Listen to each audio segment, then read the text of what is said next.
Through 5 millennia, you guide your civilization from the discovery of fire through vastly different eras to its ultimate end. You discover and develop different technologies, flex your military muscle, explore new lands, and execute unexpected and sometimes devastating science experiments as your people advance from generation to generation. In Tapestry by Stonemaier Games, you write an alternative history that has echoes of mankind's, but turns out completely different, but hopefully for the better. So here's a game that basically gives you one simple choice. Move up one space on one of the 4 advancement tracks and take the relevant actions. You keep doing this until you run out of resources, at which point you will take an income term instead. So technically you have only 5 options on your turn, 4 of which are basically the same. You can advance on one of the 4 tracks or take income. The whole game is definitely trying to be very simple to learn and play. The rulebook consists of 4, albeit large, pages with lots of illustrations to break up the text. It's very easy to absorb.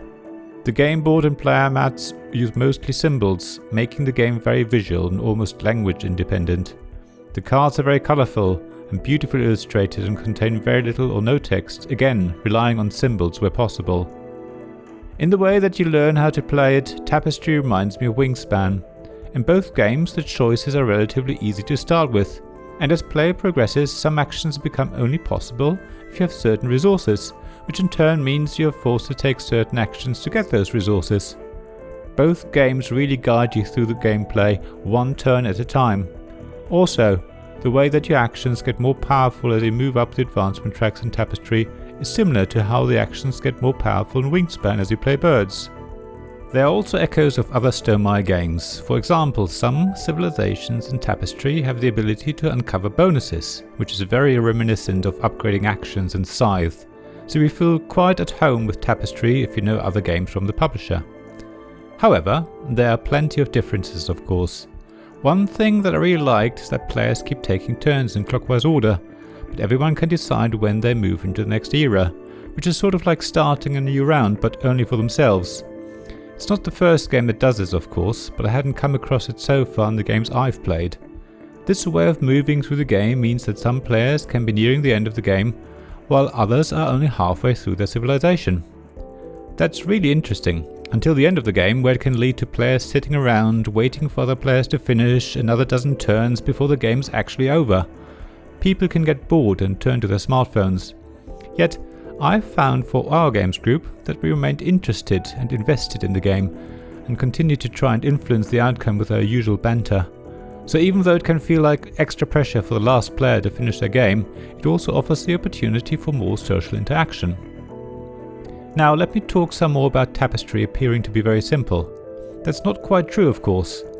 There's a lot of complexity in the game, which comes from how advancing on a track triggers different and progressively more powerful actions. You really have to formulate a strategy near the beginning of the game if you want to play effectively.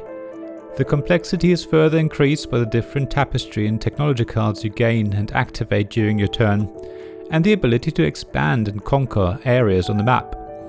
Finally, the specific ability of your civilization will also force you to find a suitable strategy that matches with everything else that is going on. Yet, Tapestry isn't just about strategy. From time to time you will have to respond to other players' actions. Even though it is unlikely that you have to change your strategy completely during a game, it does happen, and you certainly have to adjust your tactics as other players expand on the map or advance on a track that is critical to you. However, in my games so far I never felt that you have no way of coming back if you've dropped far behind, even when other players have done a lot to ruin your plans.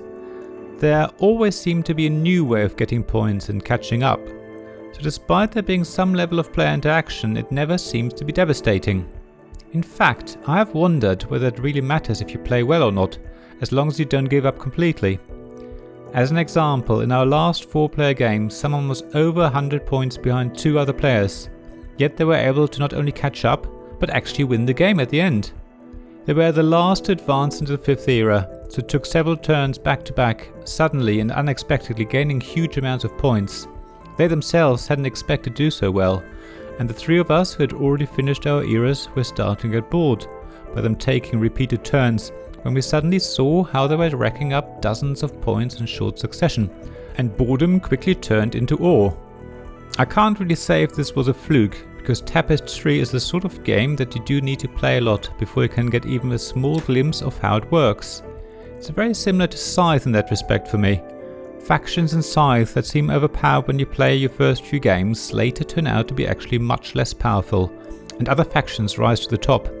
In Tapestry, I don't think it is so much a matter of understanding the civilizations better by playing them more, but generally exploring the game as a whole, as an interplay between civilizations, advancement tracks, tapestry cards, technology cards, and expand and conquering the map. To me, it's this journey of exploring the game that I'm actually quite excited about. Playing Tapestry is like reading a novel. As you turn the pages, you discover new things and meet new characters. Each play of Tapestry is like reading a new chapter, where a new plot twist emerges. So even if it turns out that the game has overpowered civilization, or if certain combos of technology in Tapestry cards and civilizations are a guaranteed win, the journey of discovering these unbalances is going to be enjoyable. There's so much happening in the game that makes playing it a joy. Yet, there are things that did really annoy me. First of all, a short rulebook is usually a good thing, but it's not in this case. I felt that it was still not clear how to play the game after reading it. You just had to start playing the game and randomly take actions and see what happened. That in itself isn't necessarily a bad thing, as I do like the idea of learning a game by playing it, but I felt frustrated by not getting a rough idea of what I should be aiming for. There was no rough guide as to what benefits different advancement tracks could give to help me formulate a rough strategy. And as I said, you do feel like you need a strategy from the start. It was also very confusing how the Tapestry cards worked. Not only did we not understand how you could play your first Tapestry card when you didn't start with any, we also thought you covered up the Maker of Fire slot to indicate that you completed your first era. As we started going through the game, we did quickly realize that you get a Tapestry card in your income phase and can get more during gameplay. But it wasn't until the end of the game that we worked out that we went wrong covering up the pre-printed Maker of Fire era. There are also a number of unclear situations that arise during gameplay. For example, gaining landmark happens irrespective of how you reach that relevant slot on an advancement track, even though some card text seem to indicate that you wouldn't get any benefits or bonuses when advancing in a certain way. The rules do explain this, but it seems to me to be in the wrong place. There are also some Tapestry cards which needed further clarification, which was a bit frustrating.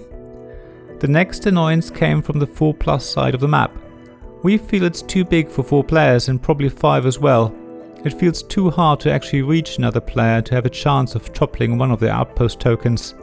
It would take 2 players who are next to each other on the map to directly head for each other to see some proper conquer actions. So we have decided to try the 1 to 3 player side of the map the next time we play it with 4. However, the biggest frustration for me came from the landmarks themselves.